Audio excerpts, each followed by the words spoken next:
Hola niños, espero que todos estén bien. Nosotros vamos a comenzar con una nueva clase de historia para sexto básico. En esta oportunidad vamos a ver la organización que tuvo la República de Chile y eso llevó varios cambios, ¿ya?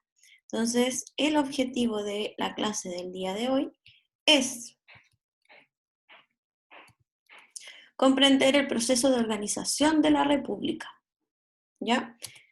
Bueno, antes de empezar con el proceso de organización de la República, vamos a dar un cierre al proceso de independencia. Ustedes ya crearon sus líneas de tiempo y también tenían que leer algunas páginas. Dentro de esas páginas aparecían unos personajes súper importantes, que no siempre son nombrados, sobre todo los personajes femeninos.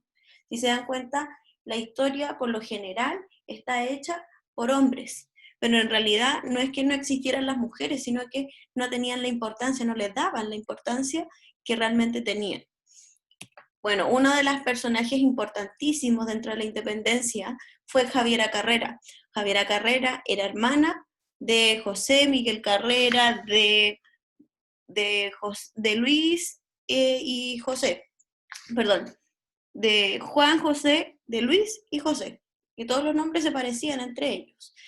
Ella les daba consejos a sus hermanos, ellos eran los que ejecutaban, porque una mujer era muy difícil que ejecutara alguna política, porque no estaba bien visto, pero ella sí la aconsejaba bastante a los hermanos, y ya sabemos que José Miguel Carrera fue uno de los primeros representantes de Chile en la época de la Patria Vieja, ¿ya?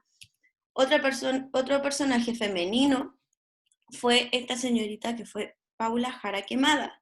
Paula Jara Quemada tenía harto dinero y tenía una hacienda muy grande, como un campo muy grande, ¿ya? Y en ese lugar, Paula Jara Quemada podía reunir a los militares que venían desde Argentina con el Ejército Libertador a San Martín, les daba ese espacio para poder reunirse sin que la corona se diera cuenta, sin que el ejército realista se diera cuenta. Entonces era como una forma de resguardar al ejército libertador y sirvió mucho para la independencia, porque sin que ella tuviese esa como guarida secreta, el ejército no hubiese llegado, no hubiese podido estar en algún lugar, ¿ya?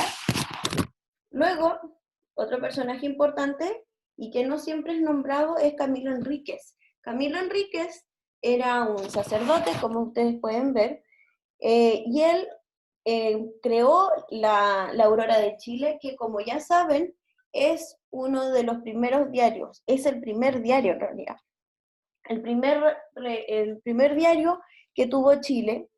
¿Y por qué sirvió tanto un diario?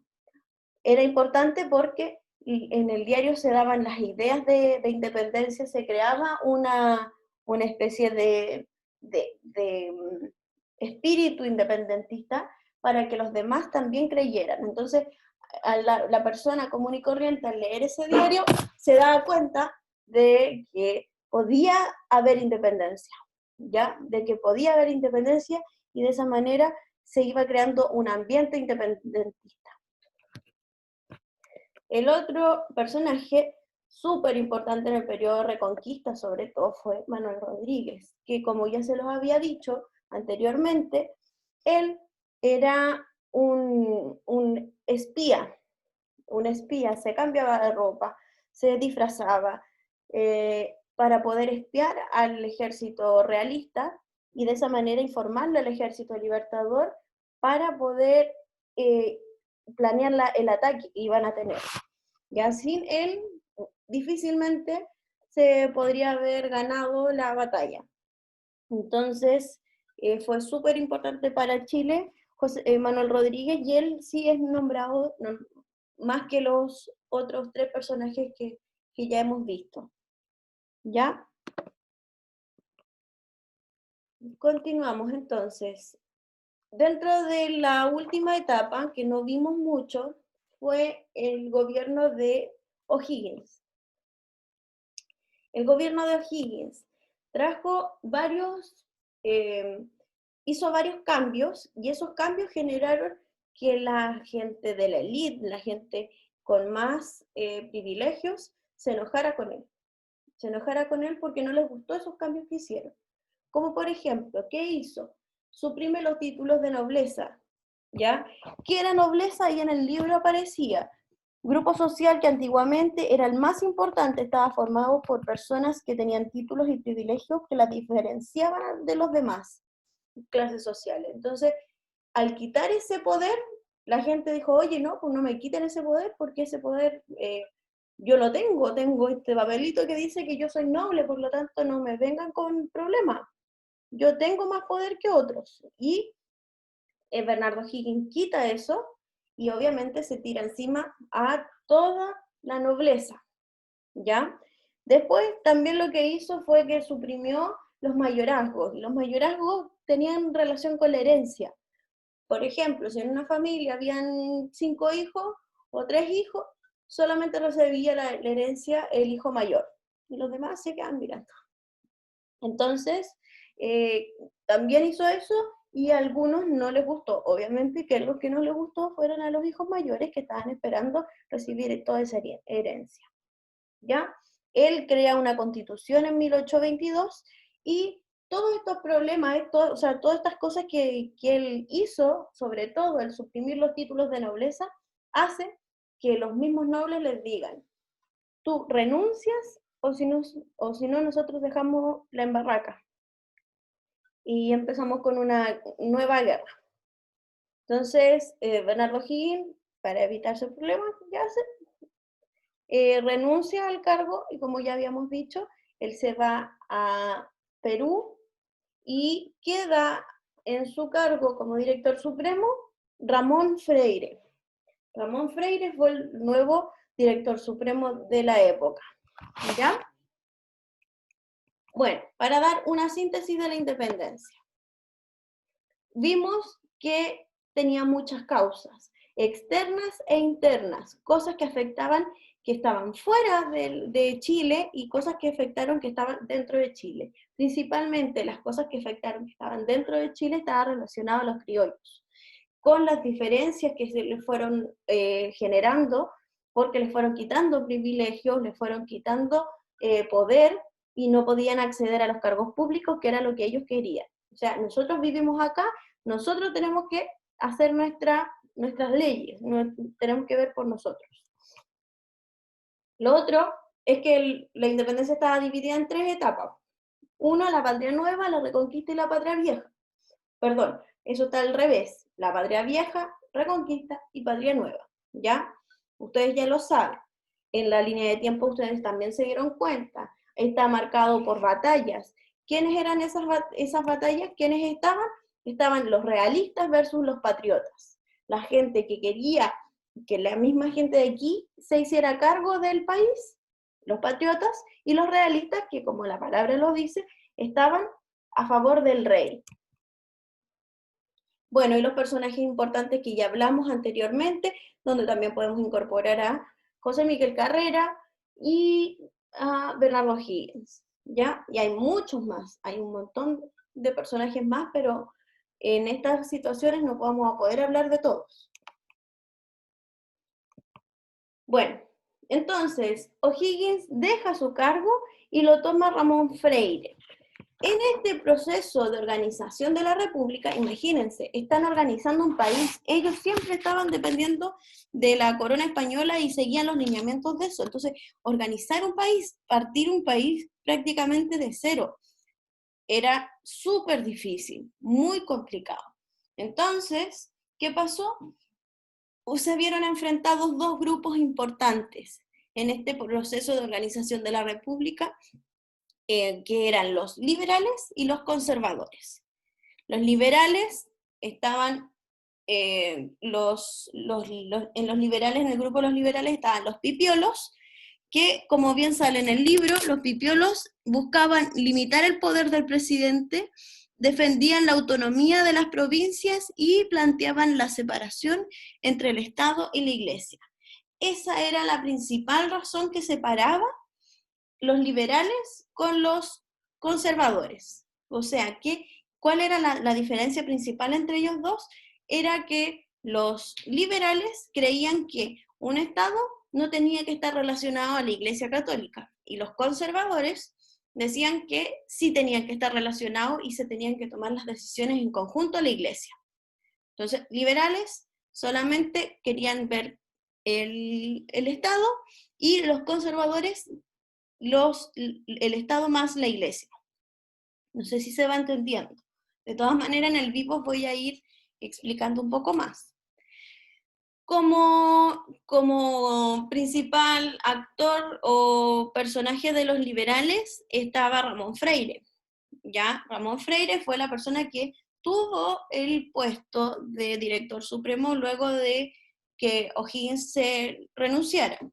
Y por el otro lado estaba Diego Portales. Diego Portales estaba en el bando conservador. Este conflicto era constante entre liberales y conservadores, y eso se veía reflejado en los congresos. A este periodo también se le llama el de ensayos constitucionales. Como ustedes ya saben, para que exista un país, tiene que existir también una constitución. La constitución es la base de un país. Si un país no tiene constitución, es como que no tiene reglas del juego. Por lo tanto, tenían que crear una constitución rápido. Y nosotros tenemos una constitución que viene desde la dictadura militar actualmente, y en ese tiempo, como estaban probando, cambiando, había muchas ideales, muchas ideas, se generaron 3 ensayos constitucionales principales. Una constitución que fue en 1823, que estaba relacionada, que se le llamó la Constitución Moralista. Luego se hizo una nueva constitución que estaba considerada como leyes federales en 1823, o sea, no duraba ni siquiera 3 años una constitución, y eso no puede ser. La constitución tiene que durar mucho tiempo, ¿ya? Y al generar tantos cambios de constitución, las reglas del juego iban cambiando, la gente también estaba como confundida, se generaba más tensión entre conservadores y liberales. Y esa tensión entre liberales y conservadores después se da una guerra civil, que quiere decir una guerra en el mismo país, con personas del mismo país que se enfrentan, y eso da origen a un cambio en el periodo de la historia, que ya lo vamos a ver, ¿ya? Entonces, en esta organización de la República hubo 3 constituciones, una constitución en 1823, otra constitución en 1826 y otra en 1828. Muchos conflictos entre liberales y conservadores, como ya les dije. En los liberales estaban los pipiolos y estaban también los federales. Los federales decían que eran intelectuales y profesionales que proponían la autonomía de las provincias siguiendo el ejemplo de Estados Unidos. Ellos querían que fuera como Estados Unidos, donde cada estado tuviese su propia como organización, ¿ya? Eso querían los federales. Por otro lado, en los conservadores estaban los pelucones. ¿Por qué le decían pelucones? Porque ocupaban pelucas, de esas blancas. Si se dan cuenta en la imagen, ellos aparecen con esas pelucas blancas, y del otro lado no aparecen con esa peluca blanca. Entonces les llamaban los pelucones. Los pelucones buscaban mantener el orden social existente, o sea, eran como más mano dura. Y creían que el presidente debía tener mucho poder.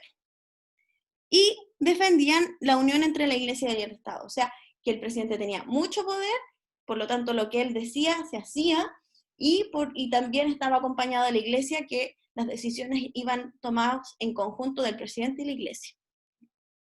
Los estanqueros que pertenecían también a los conservadores, eran grandes comerciantes que defendían la idea de un Estado fuerte que les permitiera hacer negocio. O sea, mientras el presidente los ayudara a hacer negocios, ellos estaban felices.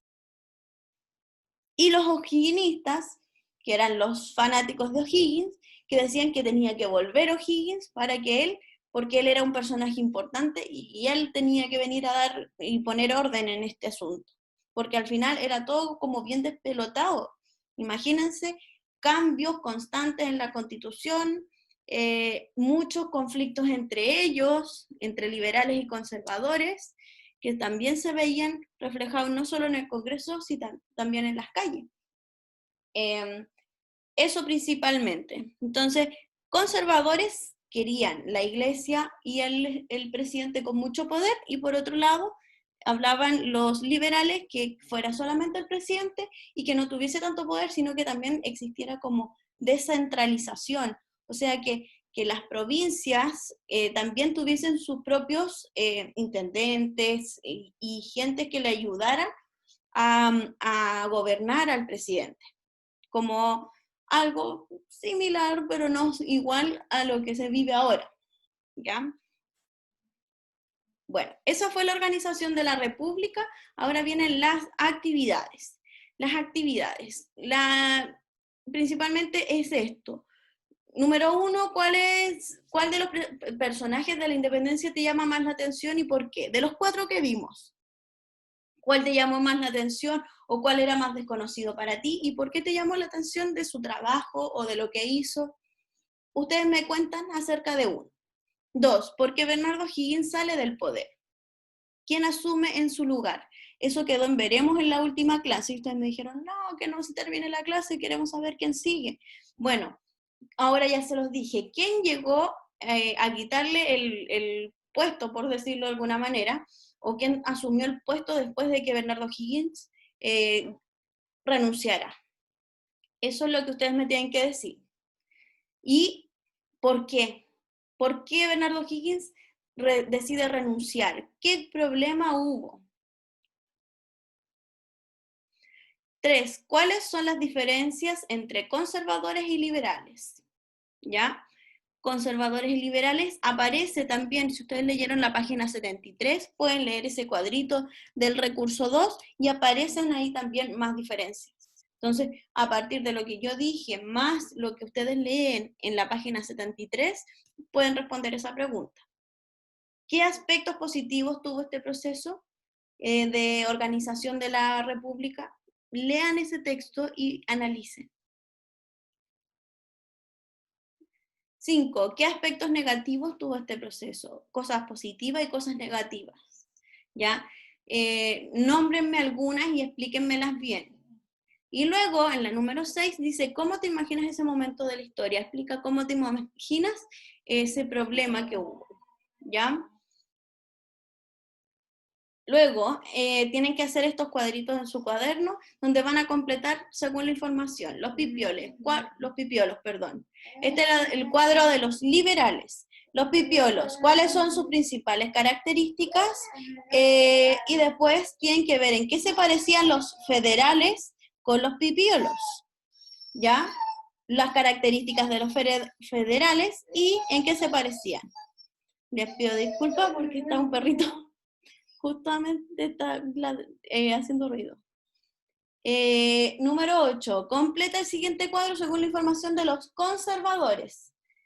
Entonces acá aparece el listado de conservadores, pelucones, estanqueros, ojinistas. Me ponen sus principales características y me ponen en qué se parecían estos 3.